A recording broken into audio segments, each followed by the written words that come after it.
Hello, I'm Chuck Koplinski, film critic for the Illinois Times here at the Route 66 Film Festival. I'm talking with director Michael Kortlander. His short, The Dying Western, won the Best Short Drama Film here at the film festival. And Michael, I have to tell you, I was stunned to find that you were only 22 years old and made such a complex, mature movie. Where did you get the idea for this this whole film? Well, I'm almost 23, so. Okay, well that makes me feel a lot better. 1 month left. Well, the short story that it was adapted from was written by a Kansas writer named Tim Macy, who I just read some of his short stories on an online website and thought they were great. Contacted him, and he was interested in working with me on this project, so we co-wrote the script together, culled what we could from it, but really redid a lot of it because, I mean, there's a lot to change. Right. But yeah, so the source material wasn't an original idea, it was Tim Macy's idea. But still, I mean, you have to flesh it out as a director, you have to present it in such a way. Very touching story, a tragic story really, about the relationship between the father and the son. How were you able to bring that out, or what did you bring to fleshing that out on screen? Because I know, or I assume that you have a very good, close relationship with your dad. I do.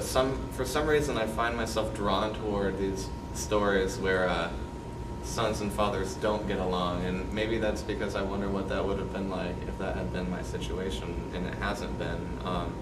But I always say, as a director, if you have a good script, a good crew, and good actors, your job is to make sure no one messes up. It's not like I sat there and made every decision that happened in the movie. It was really lucky falling into working with all these talented people who, I mean, the production designer and all these people were undergraduates that went to school with me, and we got really lucky casting it, and I got lucky to find the short story. I think with student filmmaking, there's a lot of luck involved in the process. It's Well, the saying is, I'd rather be lucky than good, and yeah. Obviously you learn from that too. Yeah, I couldn't help but think as I watched the movie, it's very much a metaphor for the Western genre. I mean, it of course has been pronounced dead on many of occasions. It comes back every once in a while. Were you able to relate to that at all? I mean, I know of your generation, the Western is an antiquated form, and I don't know if you had certain connections with that as well. Well, I grew up and my grandfather always watched the Westerns and always wanted me to watch John Wayne movies, and I think there's something about these iconic figures that seem immortal to us, and then when they pass away, like we just saw with Michael Jackson, but obviously John Wayne died of cancer, and the wife in this movie dies of cancer.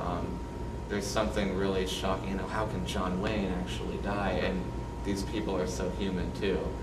Those figures that we look up to in the Western are people just like us. So I thought it was interesting that the story presented that dichotomy. It's this guy obsessed with the Westerns, but at the same time, he's obviously more normal than anyone else. Yeah, or that he wants to even admit. Yeah. So what are you working on now? Well, I just graduated. I spent all last year working on a thesis on screenwriting, a research paper, 150 pages. So now I'm getting back into writing here. I have 3 or 4 scripts I'm working on, slowly trying to maybe craft Dying Western into a feature, but it's proving more difficult than we'd imagine. But there's always a bunch of stories in my mind, and I'm writing every day. So. Good deal. Michael Kortlander, filmmaker, Route 66 Film Festival. I have a feeling you'll be hearing from him again.